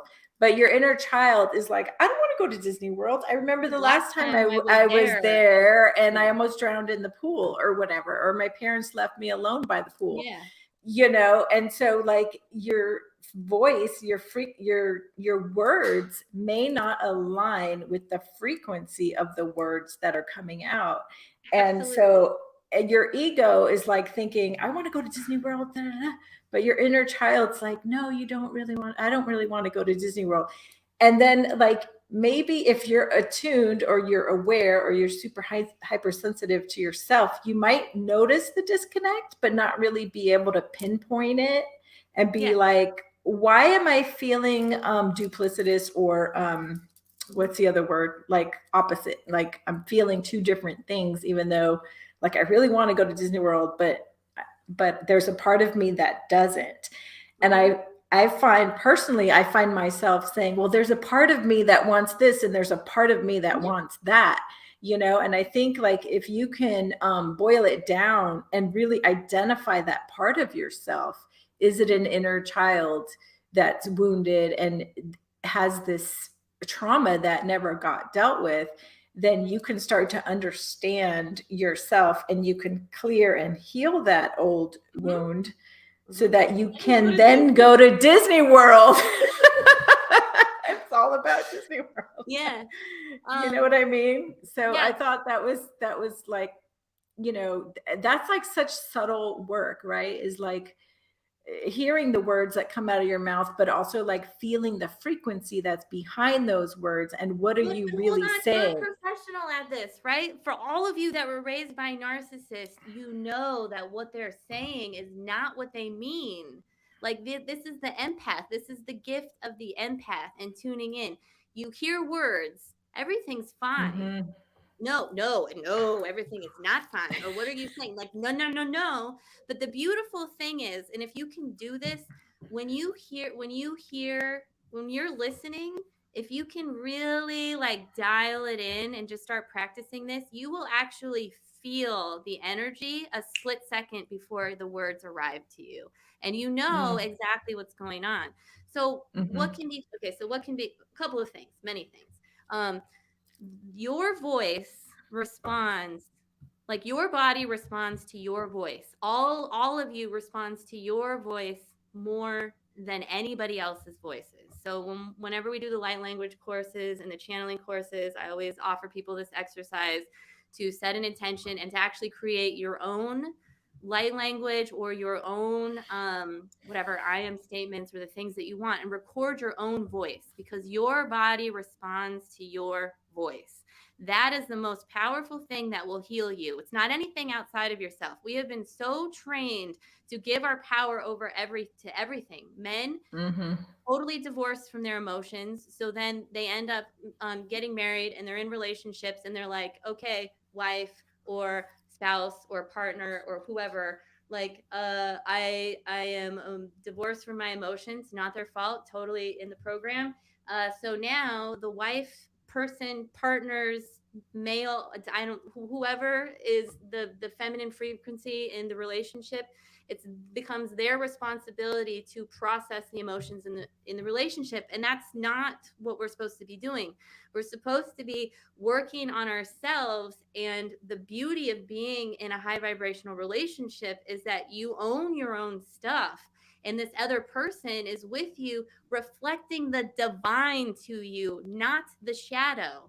We can go shadow it up wherever we want, but how amazing to be in a relationship where they're reflecting the divine, and then you're allowing that high vibration to move through you, so that when it moves through you, it's knocking up the shadows. And then you're in a relationship where you feel vulnerable, where you feel powerful, where you feel that you can fall apart. Because the reason why we need to be in these relationships, or to be able to depend upon but not become dependent on another, is because we trust them to hold us so that we can fall apart and put ourselves back together. That is resilience. And that is what we need. And that is what humans are. We are divine beings that are extremely resilient, and we have completely lost touch with that. And that is the situation. And so when we are able to use our voices and tap back into that, and I completely agree with everything that you said. I have had a bazillion episodes of strep throat, of bronchitis. I have 4 ear surgeries. I do not hear out of my right ear because so much of this, all of this was like not great because my voice, my power was being taken away from me over and over and over again. And I spent my whole life, I even worked at a place called Voices, trying to empower youth through the documentary arts to express themselves, because we have to express ourselves or we will implode and explode in not beneficial ways. Here's a way to simplify it, Ashley, is like, if you feel like you're being disempowered or your power is being taken away, look at your voice. Is your voice being silenced? Do you feel like every time you try to say something, you're being silenced or not heard in some way? And so if you can, it's literally that simple. If I think back to, for example, I had a spiritual mentor who was a narcissist. Many years ago. That's really horrible. And not a proper response. What? Sorry, I wasn't laughing. I'm assuming you've healed from that, or I wouldn't have laughed, because that's horrible. And I'm really sorry. Yeah, it was a horrible experience. But like, when I look back and I think about all the times I felt disempowered, it was when I had no voice. Like, I couldn't speak my truth, or I couldn't stand in my light because this person felt threatened by me, right? Because my light was so great. My light was actually bigger than their light. And so they made sure to keep me in the shadows. And so I remember feeling really disempowered and like, I couldn't use my voice. And so it like came down to that simple. And I didn't have any experience with narcissism in my conscious adult life. I mean, I had a parent who was a narcissist, but I never had researched narcissism, so I didn't really know how to identify all the telltale signs of a narcissist. Well, now I do, and I know that blueprint, that frequency really clearly, so I can identify it if it ever comes up again. It's everywhere. But yeah, having a spiritual teacher who's a narcissist is like the worst relationship. I mean, maybe having a parent is worse, and maybe having a spouse is worse, but that was pretty bad because you're vulnerable with that person, and you're like kind of sharing some of your innermost vulnerabilities with that person, and then to find that it's going to be used against you and manipulated later is pretty not great. So anyways, I just wanted to share that because it's a really simple way, you guys, to identify when you feel disempowered.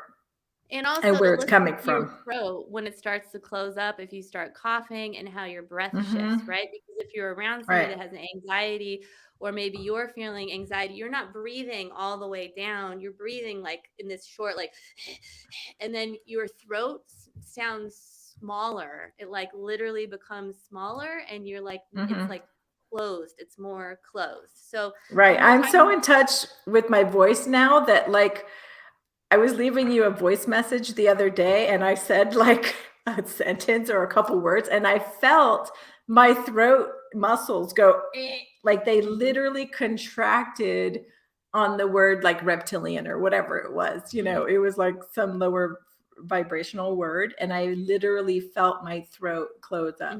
So it's really interesting. Like pay attention to the throat and the throat chakra, because it's very telling.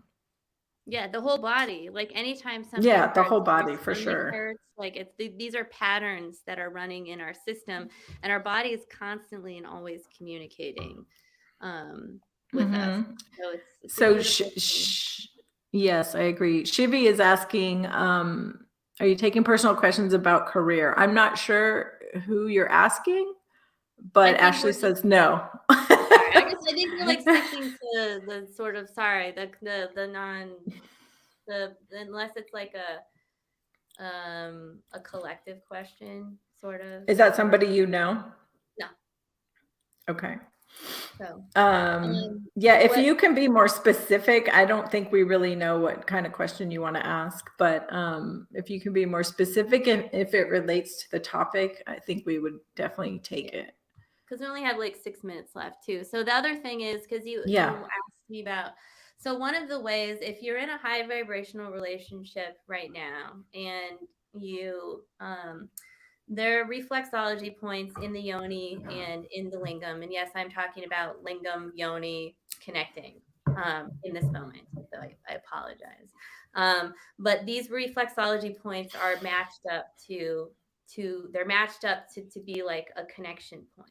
And what happens is that it's an opportunity, because we don't actually even use our throats and our voices when we are in a physical, intimate, when we're in having sacred sexual experiences with another person, right? So that's an opportunity to let light language come through you. We'll talk about this in the light language course too.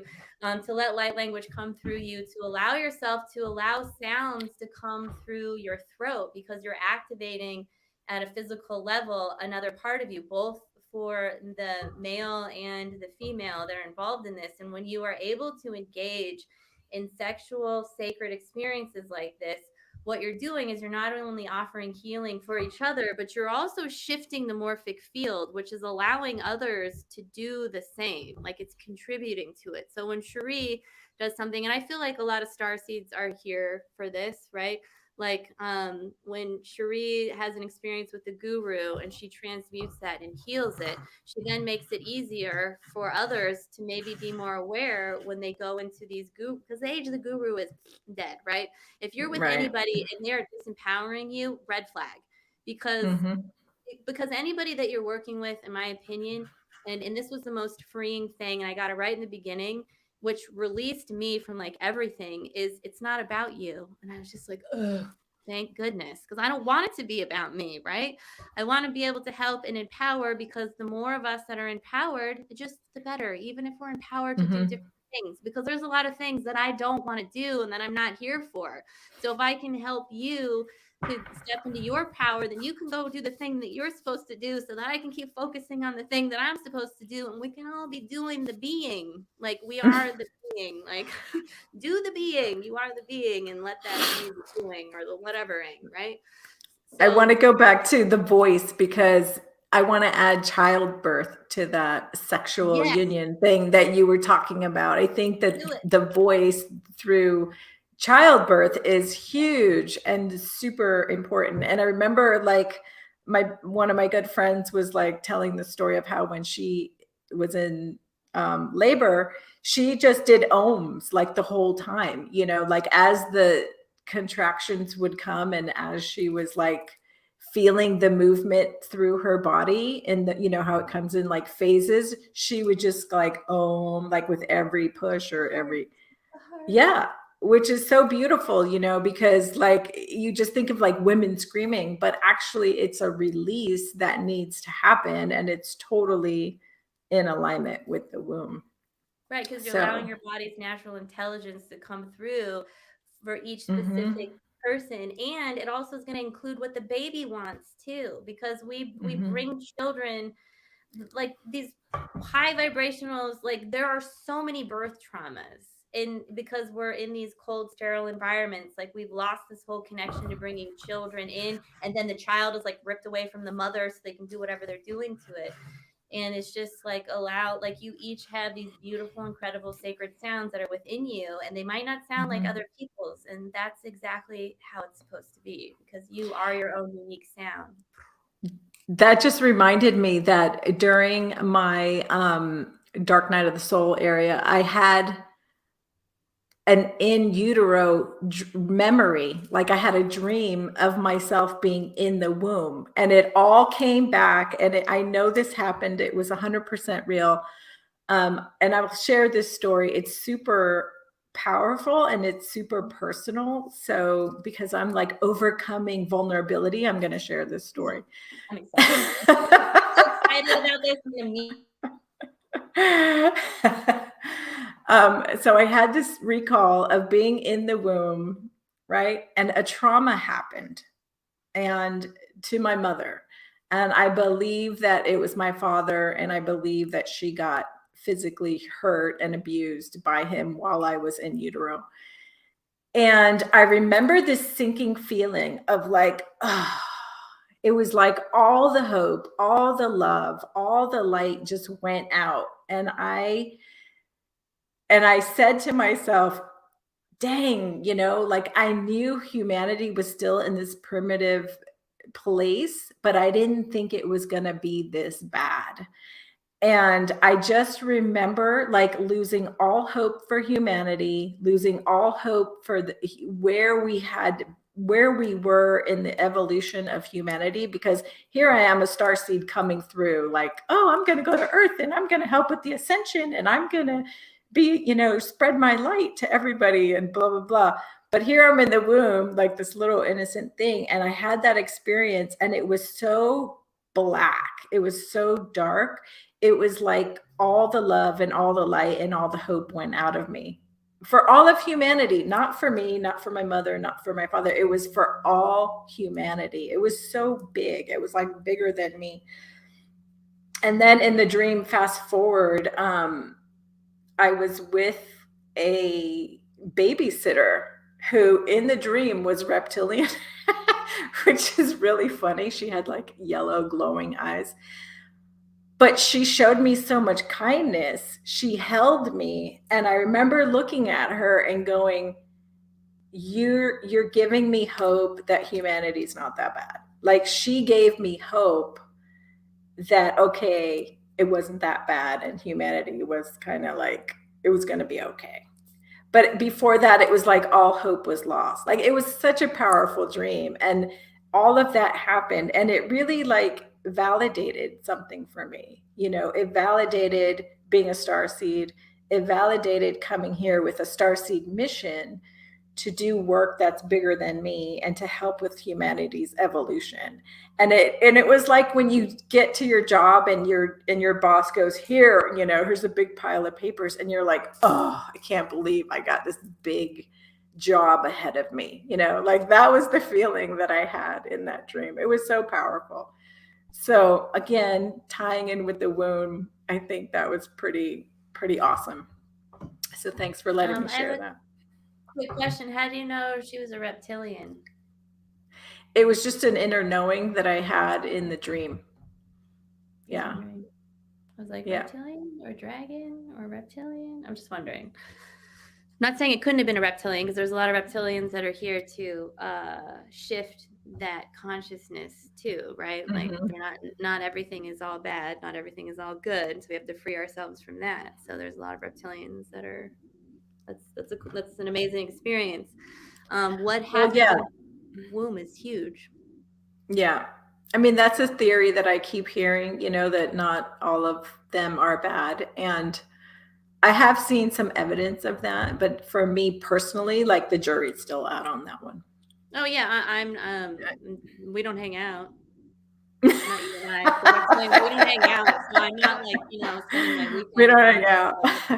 Local hood bar. Like, right. That's not a thing. I'm just saying I know that they're not all good and they're not all bad. And it's because sometimes I see people that come from reptilian lineages and they're here to transmute that within themselves. And I just honor that deeply in people because it's not easy. And again, I honor you for doing we still have compassion for them, right? We still have compassion for sure. Okay, so Valerie has a question. Do these sacred sounds come through naturally, or do you need to focus the language there? Does laughter count? Oh, laughter is super clearing and healing and amazing. Valerie, you were in the light language class. Laughter is the highest vibration. It's the highest vibration. Yeah. Valerie, you were in the light language course last year. I have no doubt that you know exactly what you're doing. I would say intention is everything. And just to allow, if you just set the intention for the divine frequencies to move through you, that's how it will be. You always set the space, right? So even when engaging in what do we call it? Sacred sexual experiences, I always set space. Everything is always space setting and includes intention. It's not about performance. It's just about allowance. Yeah. So Glenn, thank you for your comment. That made me laugh. Bless all those impatient drivers and passengers. We've all been there, done that, right? Yeah. Oh my goodness. Wow. Well, the 2 hours has flown by. We've actually gone over by 5 minutes, but I think everyone's like cool with it. So thank you all for being here. If there's any like last minute dying question, please get it in the chat room right now before we wrap up. But I just want to say thank you to everyone who came. And if you guys haven't subscribed or liked this video, please go ahead and like this video now and subscribe so you can stay up to date on all the future shows that are coming out. I am coming back online. My health is back. Thank God. I'm feeling grounded and centered. And, I've been having like some awesome spiritual work, enlightenment, and, a lot more communication. So I'm feeling really good. And, it's still a process, but I'm happy to be back and hoping to bring you guys some more great shows and great guests. So please subscribe. And if you haven't, go ahead and check us out on Telegram. You can join our Telegram group, which Ashley is going to be joining soon and starting her own Telegram group. Mm-hmm. Woo woo. Telegram feels like so much better than all the other places that I can't just. Right. I just can't. And if you're not ready to make the leap to Telegram, you can follow us on Facebook or Instagram or MeWe or Twitter. We're pretty much everywhere. So awesome. Uh-oh, I think we got a question. Oh, just some really sweet comments. Yeah. Sig says, thank you. Are glad you are back, Ashley. I wondered where you were. Yeah, we were both in hiding in the cocoon. Thank you, Edward. Blessings to you. You know how much I love you. Thank you for watching the whole show and sticking through the 2 hours. Mm-hmm. And Cosmic Earth says, thank you, thank you, thank you. That was awesome. Yeah. Galactic Ashley is the favorite in all the land. Yes, she is. Tanette says, your voice still sounds a bit scratching for further healing. I think you're talking to me, but I'm not sure. Yeah. So thank you. You all rock. Tell me more on Telegram. Yes, join our Telegram and I will tell you more there. Mm-hmm. So yeah, that's the end of our show, everyone. Oh, and Pat Elfman, thank you so much for coming back. It was great Pat, to see you. And also Tanette, old fans of the old show. It's awesome to have you back. So thank you so much for tuning in. And please go check out Galactic Ashley's website. I'm going to put her URL up one more time. And if you've never done light language or chant or whatever, it doesn't matter. If the light language course aligns with you, just reach out. It'll be good. Yeah, she has all kinds of different classes, so you can go check out what she's doing as well. All right. Much love and blessings to everyone. Stay in your light. Keep sharing your light. Spread your light and have a beautiful night. All right. Bye.